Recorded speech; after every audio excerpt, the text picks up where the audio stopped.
Olá, ladies and gentlemen, bom dia, boa tarde, boa noite, nessa sexta-feira, dia 31 de janeiro de 2025, chuvosa, né? Vamos a mais um vídeo aqui, né? O Despertando das Ilusões Fabricadas, um canal de mistério e suspense para aqueles aficionados, né? Para um público seleto, é claro, né? Pois bem, vamos vendo aí, né, o desenrolar dos acontecimentos atuais, né? Agora o amor venceu e o alimento também. O alimento também venceu, né? O alimento agora, a tática do governo atual é, ao invés de reduzir os preços, né, reduflação, os alimentos é vender comida já estragada para as pessoas comerem, né? Para os goins, para os plebeus comerem. Né? Nossa, não é verdade? Pois bem, agora temos que tomar muito mais cuidado, né, ao comprar alimento no mercado, né? Um cuidado redobrado mais do que o necessário, né, do que o comum, né? Até mesmo levando um imã, né, para checar a carne, né, ver se não tem grafeno nele, né, alguma coisa parecida, né, metais pesados. Se grudar o imã ali é porque tem metal pesado e grafeno. Agora a gente tem que olhar também a validade, né, e ver se o cheiro também não é agradável e aprazível, né, de ser consumido, ou não, né.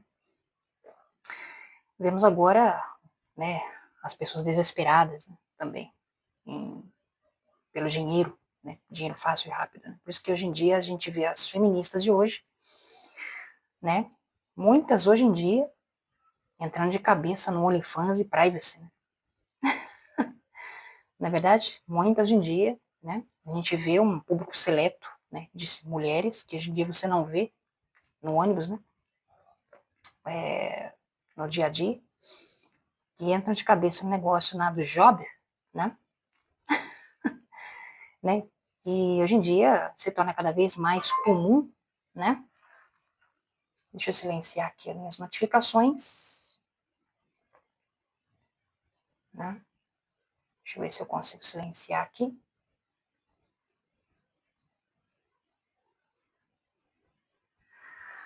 Porque senão vai atrapalhar o vídeo, né.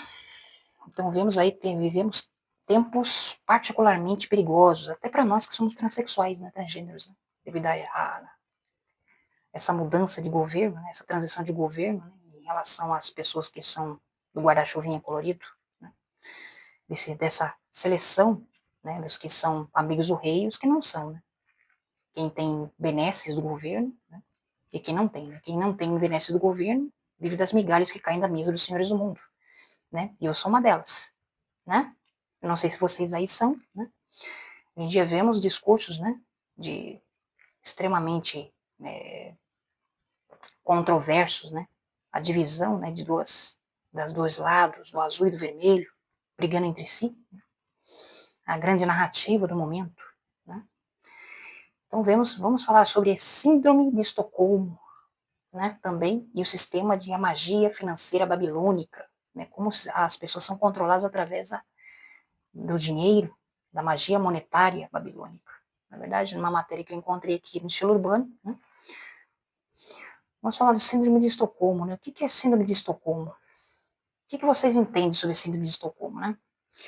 É um estado psicológico em que a vítima de violência ou abuso desenvolve sentimentos de simpatia ou amor pelo seu agressor. Será que vocês conhecem alguém que seja assim? Ou vocês são? Né?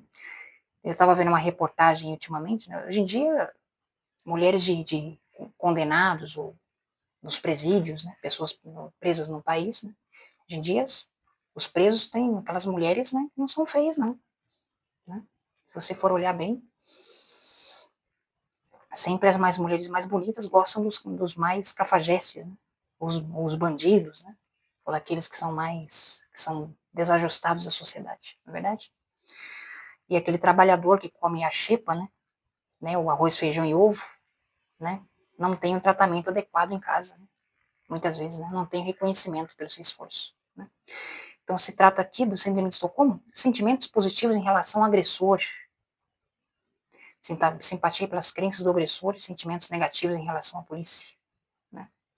E dificuldade de abandonar o agressor, né? A pessoa ficar pegada, né? A quem é como o amor que o sequestrado, a sequestrada desenvolve pelo sequestrador, né? Um apego, né, emocional, afetivo e também de carência emocional afetiva, né? Esse relacionamento muitas vezes reflete a infância do indivíduo, né? Medo de que o agressor volte. E negação é a racionalização das agressões, né? Então as causas aqui, situações de violência doméstica, longos períodos de cárcere, violência psicológica e relacionamentos abusivos, muitas vezes como diz aqui, né? Então, aqui diz aqui, né, que a origem desse nome vem de assalto a banco que aconteceu em Estocolmo, na Suécia, de 1973, né, onde reféns desenvolveram sentimentos positivos pelos sequestradores. É interessante, né? Por isso que muitas vezes mulheres mandam cartas de amor, até mesmo para criminosos perigosos nos presídios, né? Se dizendo, eu quero ser submissa a você, quero que você me submeta, quero fazer tudo que você gosta ou quer que você faça comigo, o que você quiser, né? Então aqui vem de uma origem, né? Então aqui diz muito mais a respeito, né, dos aspectos dessa síndrome, né? Em relação à biologia e como ela surgiu, né? Também. Antes da gente entrar no tema sobre a magia financeira babilônica que nos escraviza, né? Mantém as pessoas desesperadas, endividadas, cada dia mais, né? Hoje em dia a gente quer comprar e consumir, né? É como se fosse uma compulsão, né, que a gente tem que controlar. Até eu mesma tenho que controlar as minhas compulsões. Todos nós, né? Estamos envolvidos, né? Nessa grande teia e emaranhado, né? Do andar de baixo, né? Que adora comprar, né? Comprar para aliviar as preocupações do dia, ou então ostentar alguma coisa diferente, né? Uma roupa, uma bolsa, ou coisa parecida, né? Então, aqui diz que é um fenômeno psicológico que ocorre quando a pessoa desenvolve uma ligação emocional com seu sequestrador. O agressor começa a ter sentimentos de simpatia, empatia e até mesmo amor por essa pessoa. Não é mesmo? Como aqui também na Síndrome de Estocolmo e a série A Casa de Papel, no Netflix, né? Também ressalta aqui, eu não cheguei a assistir. Então aqui retrata também, né? A Casa de Papel no Netflix virou febre no Brasil, né? Essa série, né? A história de ladrões que partiram numa missão quase impossível de roubar a casa de moeda espanhola, né? Da Espanha. Despertou os mais variados sentimentos, inclusive de simpatia pelos criminosos, né? E o público até torceu para que no final o grupo liderado pelo professor obtivesse sucesso no crime. Né? Hoje em dia as pessoas querem ter mais sucesso e êxito mais no que é desajustado com as normas da sociedade do que com o que é correto. Porque o que é correto hoje em dia não tem graça. Né? Você tem que, né? Você tem que quebrar regras, né? Para se sentir vivo. hoje em dia, se sentir alguém importante, né? Ou ostentar algo material, né, em relação a isso. Né? Porque hoje em dia o endeusamento do crime e dos criminosos, hoje em dia, é algo real, né? É algo que nós vemos hoje em dia nitidamente, né? Nitidamente vemos isso acontecer diariamente, né? Nos noticiários, não é mesmo? Então vamos diretamente aqui ao tema de hoje, né? Sistema Fiat e a magia monetária babilônica que escraviza a humanidade. Por Renato Cunha, 15 de janeiro de 2025. Né? Vou ler alguns trechos aqui da matéria para vocês, né? Uma pessoa aqui com uma mulher, né? Negra, com unhas pintadas de vermelho, né? Com dinheiro, algumas notas de dólar ou moeda local do seu país na mão. Né? Então aqui, algo ilustrativo. Na sociedade humana, o dinheiro é o principal motor e propósito da vida e sem o qual quase nada pode ser feito e realizado. E o que causa todos os problemas que estamos cientes. Né? A idolatria ao dinheiro é a raiz de todos os males. E o dinheiro e a economia inevitavelmente levam à acumulação de riqueza por alguns, deixando quase nada para o resto da população. Né? Nas sociedades avançadas fora da Terra não existe dinheiro. Né? Como diz uma frase aqui, né, com a figura do V, né, daquele filme V lá, né, Vendetta, né? Ele fala assim que a raça humana é a única espécie que vive em função do dinheiro na Terra. Né? É a única criatura, né, pensante, né, que vive em função do dinheiro, né, na Terra, né? O ser biológico. O dinheiro e a economia são projetados precisamente para manter a riqueza nas mãos de poucas elites no poder. E é o mecanismo de controle mais forte e poderoso da Terra. Mais forte até que as religiões dogmáticas. E os bancos criam dinheiro do nada. Né? Se imprimem a dar com pau, né? Em um sistema de reservas fracionárias, como o da Vigor. Né? Esse sistema Fiat basicamente é a magia monetária babilônica ou magia negra babilônica. O mundo é feito de todos os tipos de costumes e culturas, né? E comunidades, mas a maior religião histórica da história leva o prêmio pela influência que tem sobre a população mundial. E essa religião influencia diretamente pensamentos, emoções e comportamentos em um esquema tão grandioso que é a prova de que o verdadeiro problema que enfrentamos hoje é o poder que o sistema financeiro tem sobre a humanidade. Né? E aqui tem uma ilustração, né? Que é a mais antiga regra dos tiranos. Né? Dê aos pobres um dinheirinho que você roubou deles mesmos. Né? E eles matarão e morrerão por você. Né? Tem uma frase aqui, né? Por Olavo de Carvalho. Né? É um feitiço que vem sendo lançado há milhares de anos desde os dias dos babilônicos. E essa religião é o dinheiro. A magia monetária babilônica é de longe a maior religião do mundo. E foi essa magia negra babilônica que criou essa sociedade satânica, em que vivemos, onde a vida humana não vale nada. Né? Hoje em dia a gente vê, né, as pessoas, jovens morrendo por tão pouco, né? Por qualquer quantidade ínfima de dívida, né, com alguém, por 10, por 20 reais, por 30, né? Vida humana no Brasil, hoje em dia, vale menos que um botão de camisa, como diz aquele ditado. Uma das citações mais famosas do Mágico de Oz, relacionadas ao dinheiro, é: não dê atenção àquele homem atrás da cortina.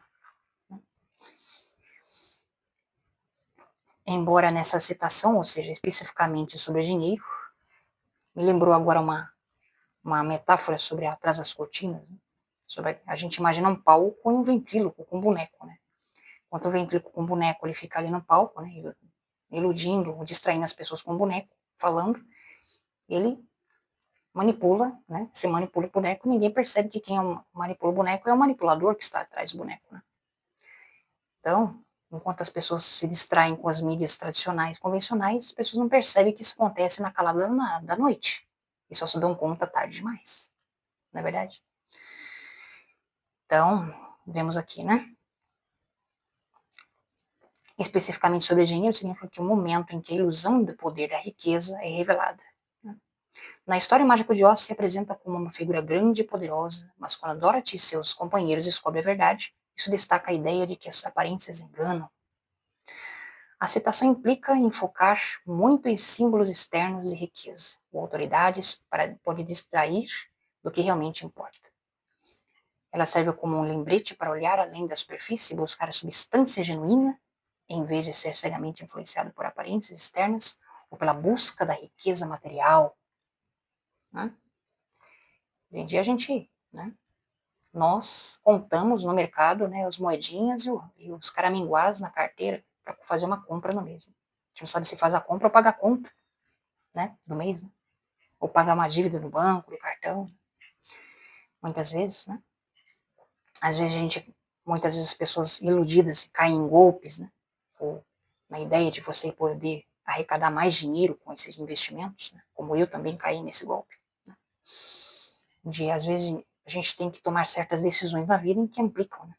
Nas decisões pessoais, né?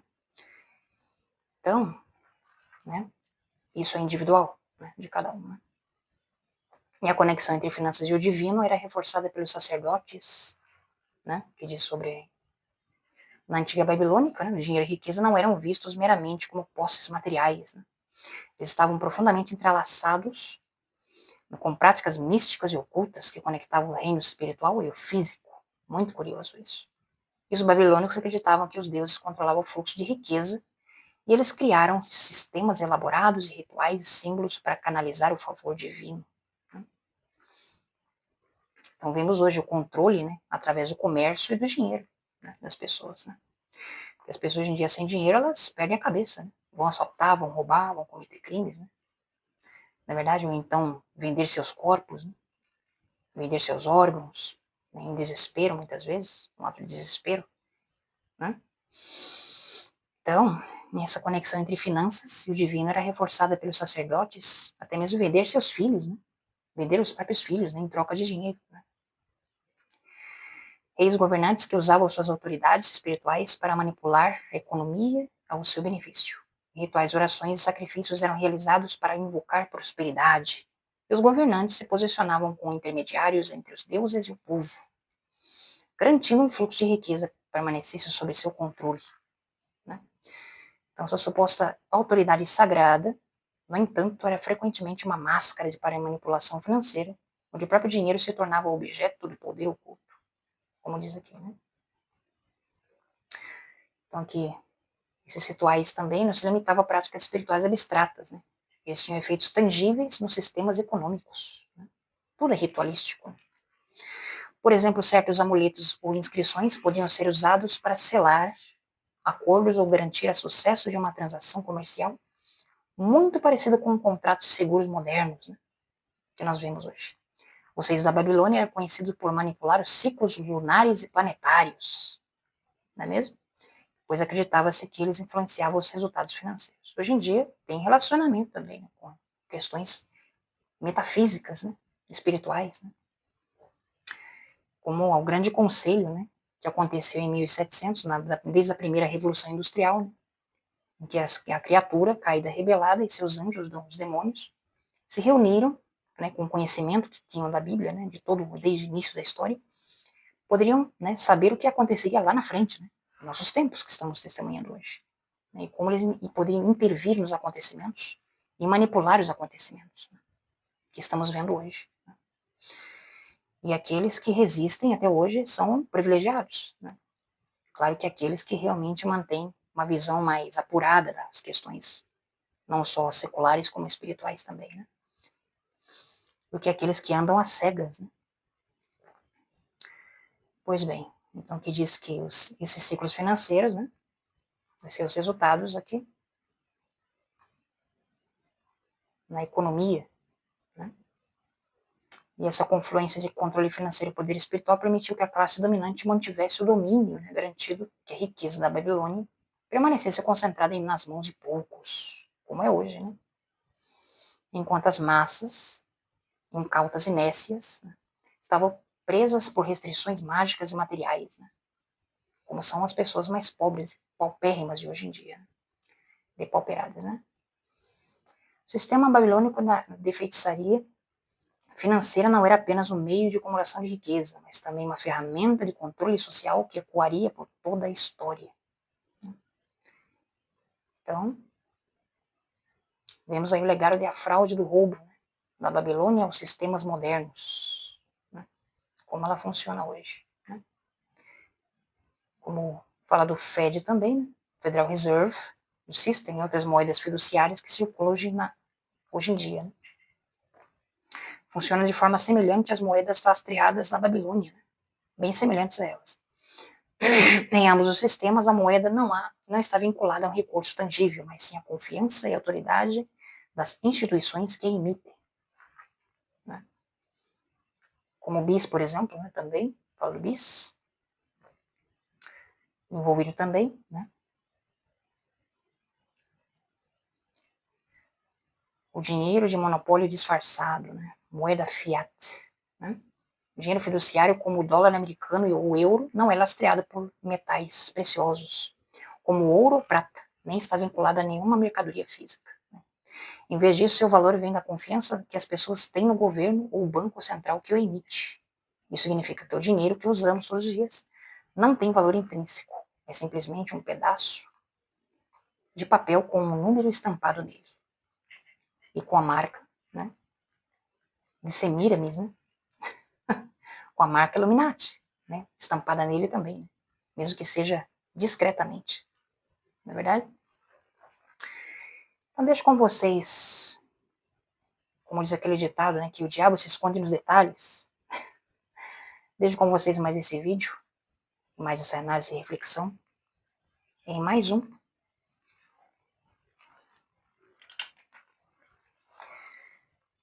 Despertando as Ilusões Fabricadas. E até a próxima.